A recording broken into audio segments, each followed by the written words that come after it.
네, 이처럼 건조한 날씨에 태풍급 강풍까지 겹치면서 울진과 강릉뿐 아니라 전국 곳곳에서 산불이 잇따르고 있습니다. 산불 상황과 전망 그리고 대처 요령까지 취재 기자와 함께 알아보겠습니다. 문화생활과학부의 김진두 기자 나와 있습니다. 안녕하십니까? 네, 안녕하세요. 네. 자, 울진 산불 날이 밝으면서 이제 본격적인 진화가 시작이 됐는데요. 그렇죠. 지난 밤 사이와 일출 뒤에 진화 전력이 좀 다르다고요? 진화 헬기의 부재가 가장 큰 상황입니다. 그러니까 네.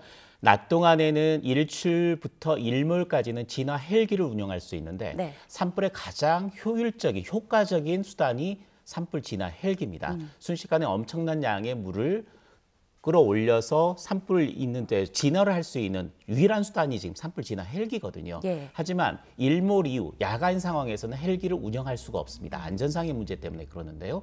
그렇기 때문에 야간에는 주로 전략이 산불이 확산되는 것을 최대한 차단한다. 강풍 때문에 확산을 완벽하게 차단하는 게 어렵다면 전략적인 요충지를 정하는 겁니다. 네. 그래서 민가를 보호한다. 원전이나 LNG 생산시설 같은 주요 시설들을 보호한다. 이런 식으로 뭔가 전략 목표를 세워놓고 인력을 동원해서 산불 확산을 막는 그런 전략을 세우는 게 야간 산불과 일반 낮 동안의 산불 진화에 대응하는 산불 진화 전략이 달라지는 그런 이유가 되겠습니다. 그렇군요. 그렇다 보니 일출이 되자마자 이제 계속 속속 헬기가 그렇죠. 투입돼 작업이 시작되고 있는데요. 현재 울진 산불 진화 상황 어떻습니까? 말씀드렸듯이 날이 밝으면서 바로 헬기가 투입됐는데 57대 헬기가 투입이 됐고요. 예. 그래서 현재 나와 있는 상황은 주요 시설들 부분은 대부분 산불이 어느 정도 진화가 완료되는 상태고 네. 문제는 이 바람 방향이 바뀌면서 산불 전체의 이동 방향이 좀 달라졌다는 이야기입니다.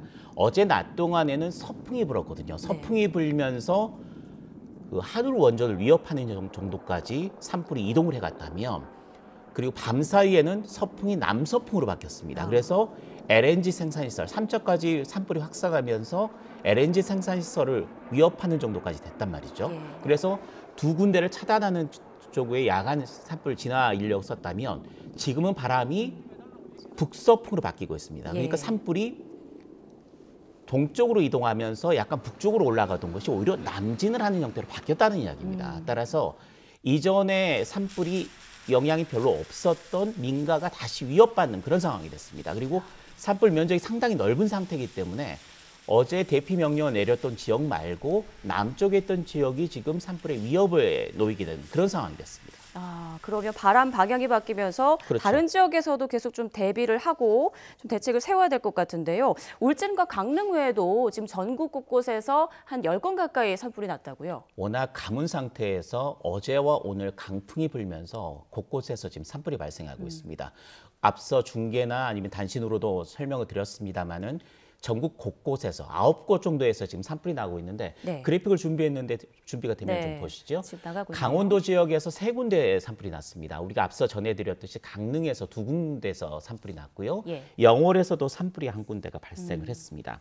울진 산불이 여전히 진행 중인 상태고 경남의 양산, 부산 그리고 함양에서도 산불이 발생한 상태입니다. 그리고 서울에서도 강남구에서 산불이 발생한 상태에서 계속해서 산불이 동시다발적으로 건조한 지역을 중심으로 발생을 하고 있고 예. 또 다른 지역도 무척 건조한 상황이 진행이 되고 있는 상태 그리고 오늘까지는 바람이 강하게 불 것으로 예상이 되기 때문에 이 지역 말고도 산불이 다른 지역에서 발생할 가능성도 높다. 또 이렇게 동시다발적으로 산불이 발생하면 문제가 있습니다. 모든 진화 자원을 효율적으로 쓸 수가 없다는 거죠. 분산이 되기 때문에 네. 이 울진 산불 같은 경우에도 굉장히 많은 인력과 많은 장비를 동시에 투입한다면 훨씬 빠른 효율을 볼 수가 있는데 동시다발적으로 전국적으로 지금 산불이 나다 보니까 진화 자원이 좀 분산됐다. 이런 어려움을 지금 겪고 있는 상황입니다. 네, 보니까 조금 전에 소방청에서 전국 화재 위험 경보 심각 발령을 내렸다고 하는데 그렇죠. 전국 단위는 처음이라고 하는데요. 수도권, 예. 강원도, 영남 지역까지 지금 산불이 발생하고 동시다발적으로 발생하고 있는 곳이고 또 호남이나 충청도 가문 상태는 마찬가지거든요. 예. 또 바람도 오늘 강하게 불 것으로 예상이 되기 때문에 분산이 될 가능성이 높고 또 다른 지역에서 산불이 날 가능성이 있기 때문에 이렇게 총동원령이 내렸다. 이렇게 보시면 되겠습니다. 네, 전국 각지에서 화재 발생하지 않도록 각별히 주의해야겠습니다. 바람 얘기가 계속 나오는데요. 네. 앞서 현장에 나가 있는 취재 기자들 말 들어보면 어제보다는 약하지만 그래도 여전히 좀 바람이 강한 것 같거든요. 바람이 가장 강했던 시기가 어제 오후부터 오늘 새벽까지입니다. 네. 그러니까 우리나라 북동쪽에는 저기압이 자리 잡고 남쪽으로 고기압이 자리 잡으면서 우리나라 내륙의 기압 경도는 굉장히 강한 형태가 됩니다. 또 이랬을 경우에는 대부분의 서풍 바람이 부는데 서풍이 태백산맥을 넘으면서 고온 건조해지는 현상이 바뀝니다. 그래서 양간지풍이라는 이름이 붙은 상태인데요. 네. 동해안 지역은 양간지풍이 우리나라에서 발생했던 대형 산불의 대부분에서 이 양간지풍이 큰 역할을 했었고요. 네. 특히 영남지방 울진 지역 같은 경우에서도 어쨌든 태백산맥을 넘으면서 바람이 고온 건조하고 강한 바람으로 바뀌는 똑같은 현상이 나타납니다. 따라서 동해안 지역을 중심으로 굉장히 강한 바람, 이때는 소형 태풍급 바람이라고 부르는데 예. 초속 20m가 넘는 강한 바람이 불면서 산불 진화에 굉장히 어려움을 겪게 되는 상황이고요. 그런데 어제 오후부터 오늘 새벽까지가 가장 강한 바람이 불었다면 예. 오늘 낮 동안은 그때보다는 조금 바람 강도가 약해질 가능성도 있습니다. 네. 하지만 오전 중에는 초속 15m 정도, 오후에도 초속 10m 정도의 평소보다는 굉장히 강한 바람이 오늘 낮까지는 이어질 가능성이 높기 때문에 경계를 늦추지 말아야 됩니다. 네. 그리고 또 현장에 소나무가 많아서 산불이 좀 더 잘 난다 이런 얘기가 있던데요. 어떻습니까? 우리나라 같은 경우 침엽수림들이 대부분 많습니다. 예. 침엽수 같은 경우에는 화렵수에 비해서 나무의 수분 함량이 좀 적습니다. 수분을 포함하고 있는 양이 좀 적고요.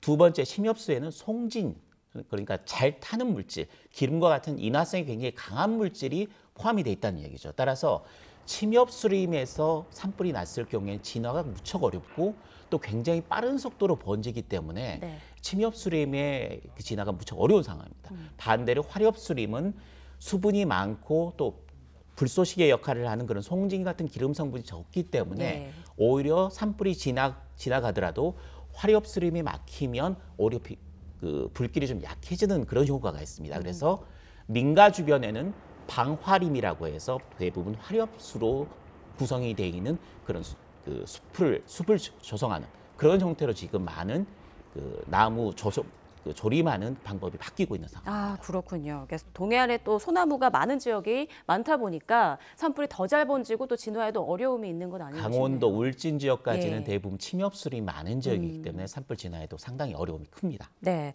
또 강풍도 강풍이지만 건조한 날씨도 지금 문제가 되고 그렇죠. 있는데요. 영동과 영남 지역 지금 어느 정도 날씨가 건조한가요? 우선 영남 지방 같은 경우는 지난 겨울감이 무척 심했는데 네. 강수량이 겨울철 강수량이 0mm, 그러니까 거의 비나 눈이 내리지 않는 지역이 많았습니다. 그래서 영남 지역 전체적으로는 50년 만에 겨울 가뭄이라고 표현을 할 정도로 굉장히 강수량이 적습니다. 영동 지방 같은 경우도 예년에 비해서는 10년 평균에 비해서는 30% 미만, 그러니까 비나 눈이 내린 양이 굉장히 적은 상태입니다. 그만큼 지난 겨울 가뭄이 심했고 올 봄에도 지금 3월 시작이 됐지만 그렇게 비나 눈이 많이 내리지 않는 형태이기 때문에 예. 지난 겨울에 가뭄이 극심했다면 올 봄까지, 그러니까 3, 4, 5월까지도 산불에 대한 주의가 필요한데 장마가 시작되기 전까지는 가뭄이 점점 더 심화돼서 한번 산불이 발생한다면 강풍과 겹쳤을 경우에는 언제든 대형 산불로 커질 가능성이 무척 큰 상황이다. 현재 날씨 조건으로 봤을 때는 굉장히 위험한 상황이다. 이렇게 말씀드릴 수 네, 있습니다. 그렇네요. 강풍에다 건조함에다가 가뭄까지 계속 주의를 해야겠는데요. 저는 강원도 산불하면 3년 전인가요? 그 고성 일대에서 났었던 그렇죠. 그때가 기억이 나는데요. 이번 산불은 역대 어느 정도 기록으로 좀 남게 될까요? 지금까지 기록을 살펴보니까요. 예. 역대 가장 컸던 산불이 2000년도에 났었던 동해안 산불이었습니다. 그러니까 삼척을 포함해서 동해안 지역에 5개 시군을 덮쳤던 산불이 있었는데 네. 그때 피해 면적만으로 보면 2만 4천 헥타르가 닿습니다. 그러니까 역대 가장 큰 피해를 줬던 예. 산불이 2000년의 동해안 산불이었고요. 2위가 1996년에 났었던 고성 산불인데 그때 피해 면적이 3,700헥타르 정도가 탔습니다. 네. 지금 현재 울진 산불 같은 경우는 3,300헥타르 정도가 탔거든요. 축구장 면적으로는 4,621개 정도의 면적이 탄 겁니다. 그러니까 역대 피해 면적만 봐서는 현재 상황에서도 역대 3위. 아, 그런데 그렇군요. 아직 불이 꺼지지 않았습니다. 네. 오전까지는 완전 진화될 확률이 좀 낮습니다.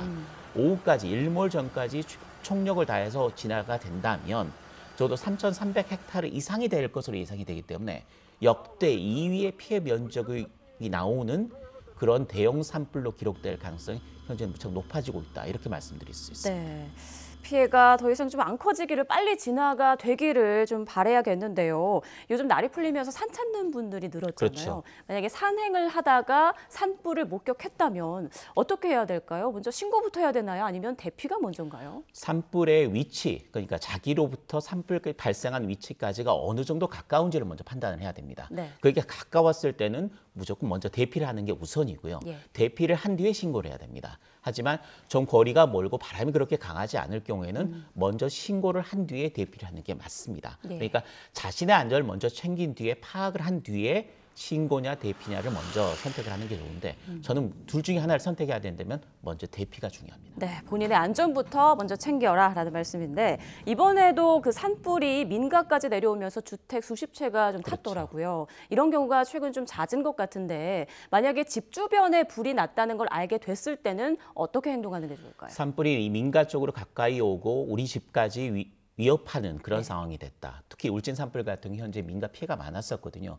그럴 경우에는 한 3가지 정도만 기억을 하시면 됩니다. 먼저 창문과 문을 닫아주는 게 제일 먼저 중요합니다. 아, 이유는 왜냐하면 뭔가요? 대부분 이런 강풍을 동반한 산불 같은 경우는 먼저 불이 먼저 오기 전에 불티가 먼저 날아들어옵니다. 근데 그런 불티가 문을 열어놨을 경우에는 집 안으로 먼저 옮겨붙고 집 안으로 옮겨붙을 경우는 탈 수 있는 부분들이 많잖아요. 그래서 집 밖의 화재가 아니라 집 안에부터 화재가 나기 때문에 피해가 더 커집니다. 그래서 먼저 창문과 문을 닫는 게 중요하고요. 예. 두 번째는 집 주변에 대부분 저런 그 산간에 있는 그런 마을 같은 경우에는 프로판 가스나 네. 장작이나 이런 부분들이 많습니다. 그거는 불이 왔을 경우에 바로 불쏘시개가 되거나 폭발 때문에 더 큰 피해가 날 수 있습니다. 따라서 위험물 같은 거는 먼저 치워주는 게 좋다. 집에서 먼 위치로 우선은 그런 위험물 같은 걸, 폭파물 같은 거를 움직여주는 게 좋다. 세 번째는 대피하기 전에 집 주변에 물을 충분히 뿌려주는 게 굉장히 중요합니다.